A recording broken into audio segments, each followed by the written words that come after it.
We begin in Washington, where a new analysis from the nonpartisan Congressional Budget Office is projecting that the latest Republican-led budget bill will add significantly to the national debt. The CBO estimates that the Senate's version of the One Big Beautiful Bill Act is set to increase the federal deficit by nearly $3.3 trillion between 2025 and 2034. This new projection marks a substantial increase from previous estimates. The initial House-passed version of the bill was projected by the CBO to add $2.4 trillion to the debt over the same period. Just 2 weeks later, that projection for the House bill was revised upward to $2.8 trillion. Now, with changes made as the legislation moves through the Senate, that figure has climbed to $3.3 trillion. The adjustments reflect the ongoing negotiations and amendments Senate Republicans are making as they work to pass the legislation, which is a cornerstone of President Donald Trump's agenda. The administration has maintained a consistent response to these deficit concerns.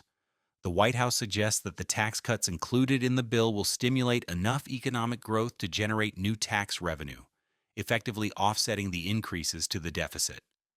However, the CBO's analysis does not account for such macroeconomic effects. With President Trump pushing for a final bill to be passed by a July 4th deadline,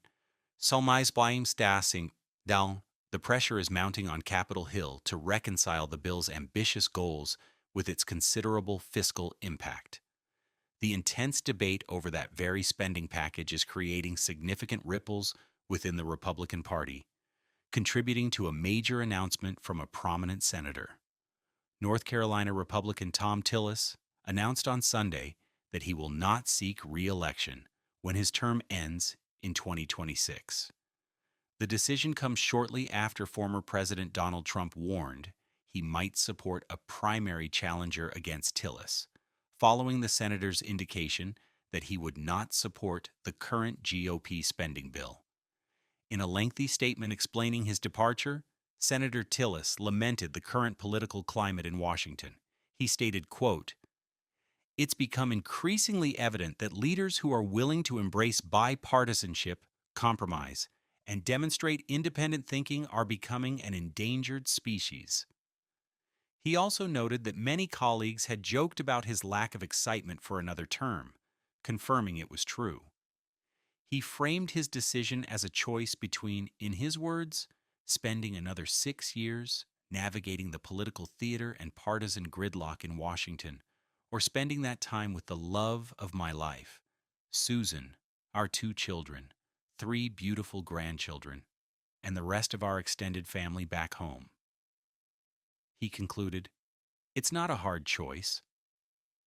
His departure will leave a key seat open in a critical swing state and highlights the growing pressures on more traditional Republicans within the party.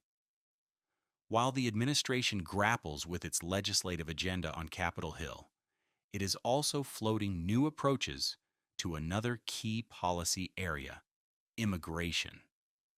President Donald Trump said over the weekend that his administration is working on a potential solution to allow some undocumented immigrant workers to remain in the country legally. The plan would involve what he termed a temporary pass for workers in the agriculture and hospitality industries. Speaking on Sunday, the president said this would apply to individuals who have not been involved in crime and who pay taxes.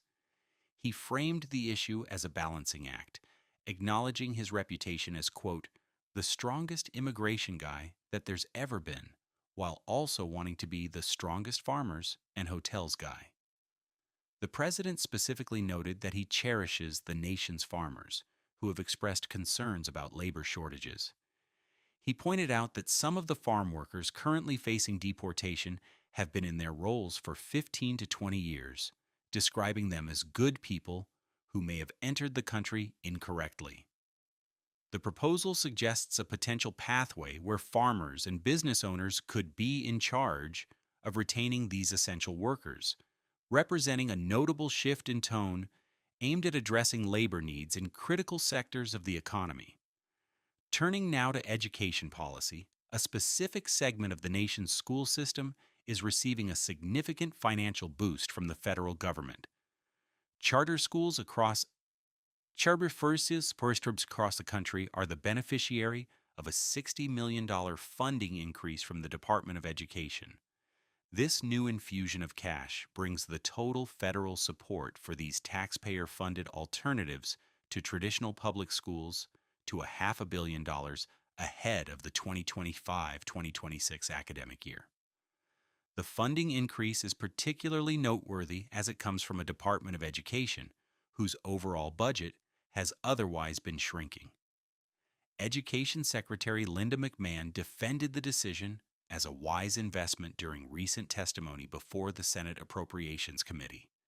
She argued that charter schools are demonstrating strong results, telling the committee that, quote, in most instances, they are outperforming their public schools in that area. The secretary pointed to data showing charter school students scoring better than their peers in traditional public schools on math, reading, and college readiness assessments.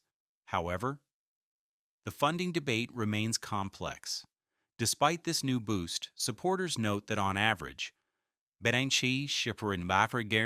public funding for charter schools remains about 30% less than what traditional public schools receive per student, a figure that currently averages around $7,000. And finally, a debate over wealth, taxes, and race is intensifying in the New York City mayoral race, drawing national attention. Democratic Socialist candidate Zohran Mamdani is doubling down on his controversial plan to overhaul the city's property tax system. His proposal explicitly calls for shifting the tax burden from homeowners in the city's outer boroughs to what the plan describes as more expensive homes in richer and whiter neighborhoods. Facing criticism that the language is divisive and racist, Mamdani defended his wording on Sunday, insisting it is not driven by race. He argued the phrasing is simply, quote, a description of what we see right now, and an assessment of what neighborhoods are being undertaxed and overtaxed. He has so far deflected calls to change the language, stating, I'm just naming things as they are. Mamdani's policy aims to adjust tax rates and assessment percentages to address what he calls an imbalance where homeowners in wealthy neighborhoods pay less than their fair share.